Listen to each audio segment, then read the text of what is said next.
Ils nous ont pas fait venir pour découvrir ces modèles-là. Donc je ne sais pas si vous avez suivi, mais c'est la remplaçante de la... On peut aussi remarquer la partie en bois.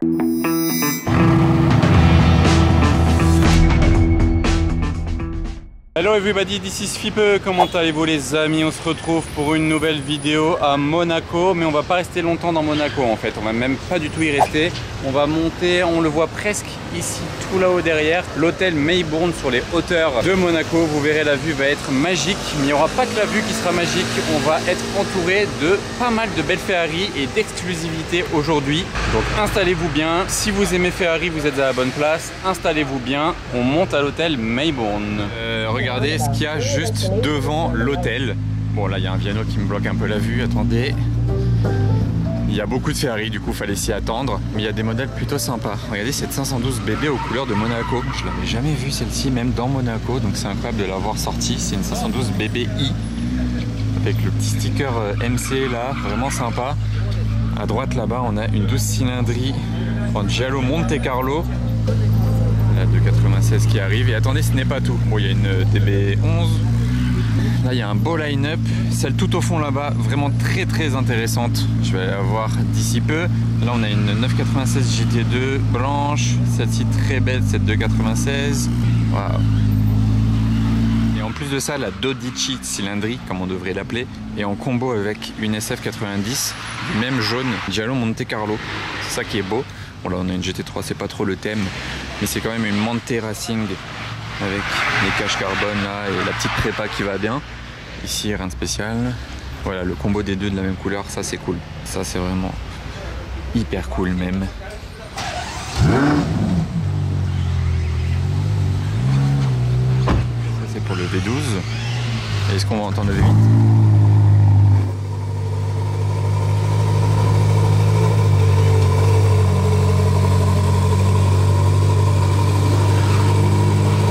C'est vraiment stylé d'avoir les deux de la même couleur, je m'en remets pas.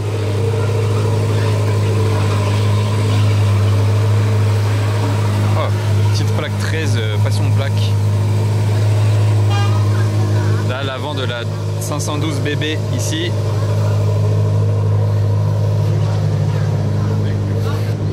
Et là, la 812 Compète Aperta. Juste dinguissime. Je vous fais le point de vue de l'avant à présent, du combo des deux, et je terminerai par vous montrer la Compète Aperta juste derrière.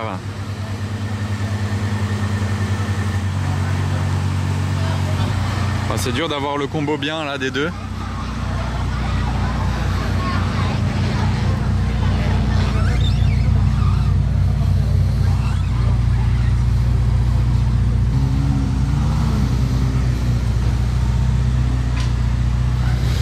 Et donc cette 812 Competition Aperta, elle a une couleur, une configuration même tailor-made, et elle est vraiment assez incroyable.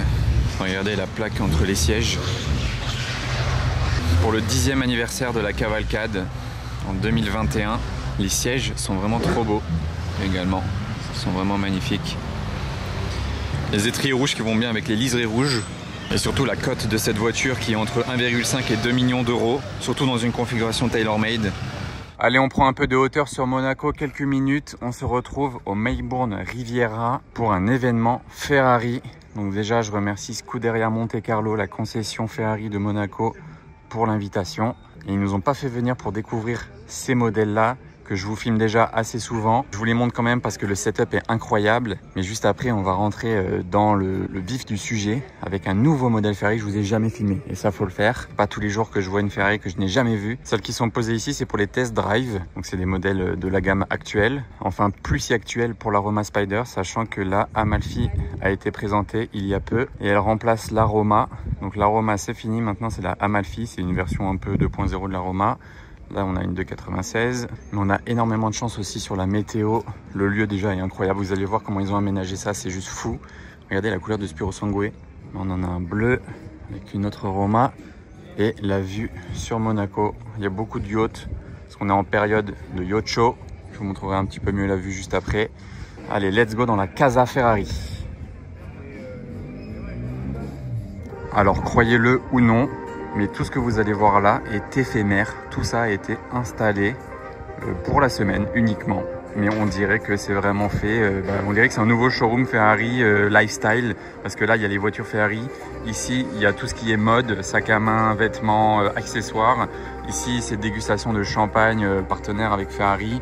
Je vous souhaite donc la bienvenue à la Casa Ferrari. On est surtout là pour la nouvelle Ferrari 849 Testarossa. C'est la première fois qu'elle est présentée à l'extérieur de l'usine. Donc on a vraiment beaucoup de chance d'être les premiers à pouvoir la voir en vrai. À bord du cockpit à présent, donc ce que je voulais vous dire tout à l'heure, qui est vraiment incroyable et qui est validé par 100% des clients Ferrari, des fans Ferrari, de tout le monde, c'est le retour du fameux bouton pour démarrer la voiture, mais du bouton physique. C'est pas un bouton tactile comme sur la SF90 par exemple ou la 296.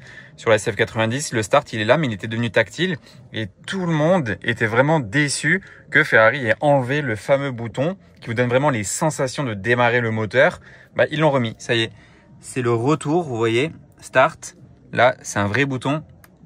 Ici, c'est le Manettino, physique aussi.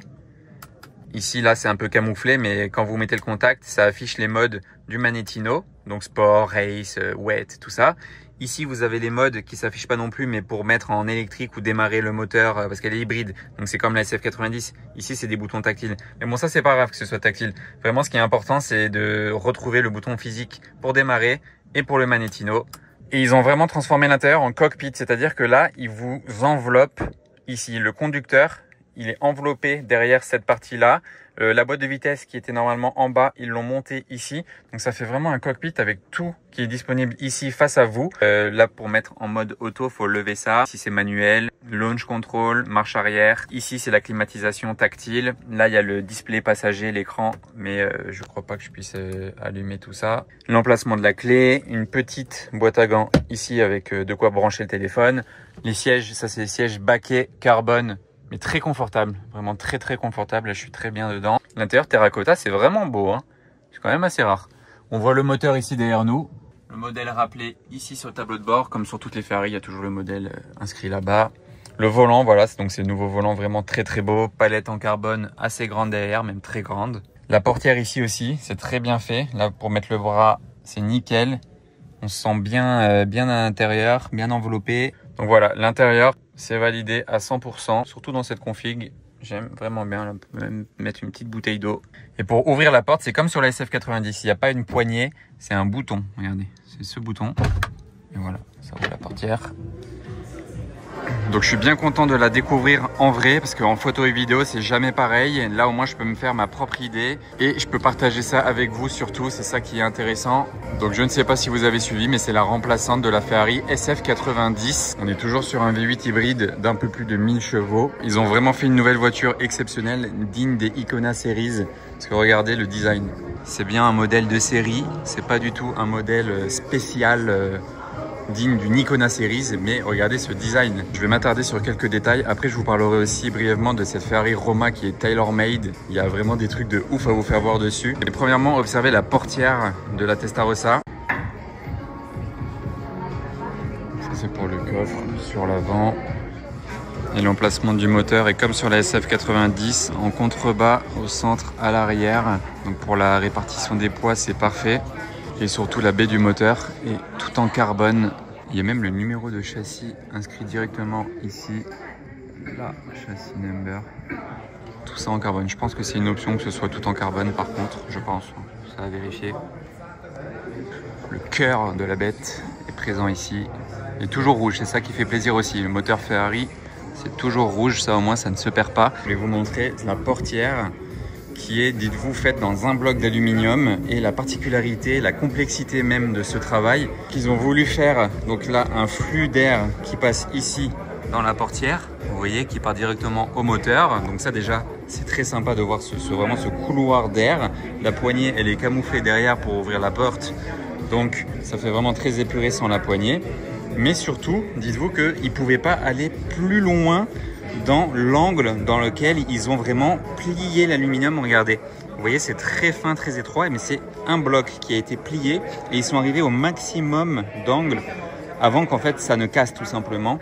Donc c'est vraiment une prouesse aussi d'ingénieurs qui ont mis au point cette portière et que vous pouvez du coup ouvrir comme ceci afin de vous faire profiter de l'intérieur. Donc pour les performances de la voiture, on a sensiblement les mêmes qu'on avait sur la SF90, c'est-à-dire 1050 chevaux, dont 830 chevaux du V8, le reste en électrique. C'est le côté hybride de la voiture. Elle dépasse les 330 km/h et elle fait le 0 à 100 en 2 secondes 25. Ça par contre c'est exceptionnel. 2 secondes 25, c'est le niveau d'une hypercar. C'est littéralement, c'est des performances d'une hypercar. Plus de 1000 chevaux et 2 secondes, un peu plus de 2 secondes, le 0 à 100, c'est vraiment une hypercar. Franchement, je suis fan de l'intérieur. Je trouve qu'il ressort super bien. Il contraste vraiment bien aussi là avec l'extérieur gris. Mais il faut aussi l'imaginer en rouge, un beau rouge. Par exemple, un Rosso Magma ou un Rosso Rubino. Imaginez-là un petit peu. Je sens qu'à Monaco, on aura le droit à beaucoup de belles configurations. À Monaco, on est toujours gâté en termes de configuration. Et on retrouve comme sur la Dodici Cylindri, la fameuse bande noire sur l'avant qui rappelle un petit peu l'ancienne Daytona. Et sur l'arrière aussi, déjà, j'adore ces petites ailettes là. Regardez, il y en a deux là, une de chaque côté. Je sais pas si vous avez remarqué, à l'avant, elles sont aussi présentes. Et ça, c'était pas facile hein, de le mettre en place parce que pour homologuer ça, c'est pas vraiment facile parce qu'en termes de sécurité, si vous heurtez les jambes, par exemple, de quelqu'un avec une voiture, normalement, vous n'avez pas le droit à trop de parties angulaires. C'est notamment le problème du Cybertruck. Le Tesla Cybertruck, il n'est pas homologué en Europe parce qu'il est trop angulaire, donc ça ne respecte pas les normes de sécurité. Là, vous voyez, ils ont quand même réussi à homologuer ça, ça dépasse pas trop, ça doit être à la limite. Et on a du coup les deux parties là à l'avant et les deux parties sur l'arrière également. Et je voulais vous montrer à l'arrière, donc premièrement, il y a une trappe pour l'essence et une trappe pour l'électrique, mais elles sont similaires les deux, vous voyez. Et sur l'arrière, au final, on retrouve un petit aspect, un petit clin d'œil à la Testarossa avec ces petites grilles là, ces petits tac-tac au-dessus et tac-tac ici sur la Testarossa, c'est sur toute la longueur, vous savez. Là, ils nous les ont mis entre les deux pots d'échappement tout de même. Donc, je trouve ça sympa, le petit clin d'œil. Ça, c'est moi qui l'ai remarqué, hein. Je sais même pas si c'est officiel ce que je vous dis, mais moi, je trouve que ça fait un petit clin d'œil du coup à la Testarossa. Et d'ailleurs, je vous disais qu'il y avait aussi la Roma Spider à vous faire voir. Vous la trouvez peut-être un peu spéciale, mais c'est parce qu'elle n'est pas du tout normale. Elle est tailor-made. Et Ferrari a voulu montrer tout ce dont ils étaient capables avec le programme TaylorMade, qui est le programme sur mesure beaucoup plus poussé de chez Ferrari. Donc sinon voilà, en termes de performance, c'est une Roma Spider, hein, il n'y a rien qui change, mais c'est surtout l'aspect de la voiture, donc la peinture déjà qui est très spéciale. Ici, ils ont gravé le capot, regardez, avec les coordonnées GPS de l'usine Ferrari en Italie. Donc ça déjà, c'est un détail assez sympa. Regardez l'écusson Ferrari sur le côté, c'est très spécial, j'avais jamais vu ça. Il est littéralement en noir et blanc, il n'y a pas le drapeau italien sur le dessus. Donc ça, c'est aussi un détail qui change et qui montre un petit peu des nouveautés. On peut aussi remarquer la partie en bois ici sur l'arrière qui rappelle un petit peu l'esprit des bateaux, par exemple les Riva, ou alors c'est sûr qu'on retrouve ça aussi chez Rolls-Royce. En tout cas, on le retrouvait à l'époque sur la Drophead. Et ils l'ont aussi placé sur l'intérieur de la voiture. Regardez le plancher de la voiture là-bas. Il y a du bois ici, vous pouvez remarquer ça. Au centre de la voiture aussi, ici, tac, c'est pas du bois, mais vous voyez que c'est pas classique, c'est pas du tout un intérieur classique de Ferrari. Ce qu'on retrouve aussi, c'est cette partie en carbone. D'habitude, c'est noir ici souvent. C'est rare que ce soit en carbone. Je n'avais jamais fait gaffe que ça pouvait même être en carbone. Donc peut-être que c'est juste pour celle-ci, je ne sais pas. Mais je l'avais jamais vu ça en carbone. Et la couleur de l'échappement aussi, c'est pas la couleur habituelle. Il est un petit peu plus champagne, là, l'échappement. Donc ça se marie bien avec la couleur de la voiture, qui est une couleur peinture tailor-made, comme je vous l'ai dit. Donc voilà, c'est plein de choses. En fait, ils n'ont pas fait ça forcément pour que ce soit harmonieux, mais ils ont voulu mettre beaucoup de choses disponibles pour personnaliser une Ferrari et voilà, montrer un peu de quoi ils étaient capables. Donc c'est ça l'esprit de cette Roma à l'intérieur bicolore, Roma Spider. Donc voilà, il faut prendre les choses à part, ça, chaque élément qui peuvent plaire à des gens, mais pas forcément tout ensemble de cette manière-là. Le niveau de détail, d'aménagement et de décoration, il est vraiment très loin. Regardez cette plaque déjà, je trouve ça assez incroyable, la petite plaque comme ça. J'aimerais bien même l'acheter, je sais même pas si c'est à vendre ou pas. C'est une petite plaque vraiment très sympa, je vais bien la remettre comme elle était. Regardez tout ce qu'ils ont mis de partout. C'est pour ça que je vous disais, on dirait même pas un endroit éphémère. Là, regardez, ça c'est tout l'espace pour personnaliser une Ferrari avec les différents Alcantara, le cuir Ferrari. Ah, c'est beau là, Alcantara bleu comme ça là, c'est très beau avec la petit Cavallino. Les peintures, ici il y a un modèle réduit 1/8 d'une Monza SP2 noir, intérieur rouge. Là il y a une jambe de 2,96 tout en carbone, très sympa. Je vous ai dit, le niveau de détail. Ça, c'est les surpiqûres, carrément la couleur des surpiqûres que vous pouvez avoir à l'intérieur de la Ferrari. C'est un niveau vraiment de sur-mesure. Et cet espace-là, avec la vue mer derrière, là, c'est vraiment trop bien. Le lieu est vraiment bien choisi. Il y a un DJ, il y a un bar, il y a à manger, il y a à boire. Et enfin, je conclurai là-dessus, que ce soit de l'arrière ou de l'avant, elle fait très mini F80. On retrouve aussi beaucoup l'esprit de la nouvelle Ferrari F80 qui remplace la Ferrari, vous savez, l'arrière très rectangulaire, très large. Et l'avant, les phares aussi sont très larges, comme ça, avec le bandeau ici. Elle fait aussi très mini F80. Je ne sais pas si vous voyez un petit peu ce que je veux dire, mais c'est vraiment l'esprit aussi qu'on retrouve. Et c'est ça qui plaît aussi aux gens, parce que la F80, c'est quand même le modèle ultime actuel d'ici. Voilà, ça fait vraiment F80, là, comme ça, très rectangulaire, très angulaire quand même, sur une voiture de série et plus accessible.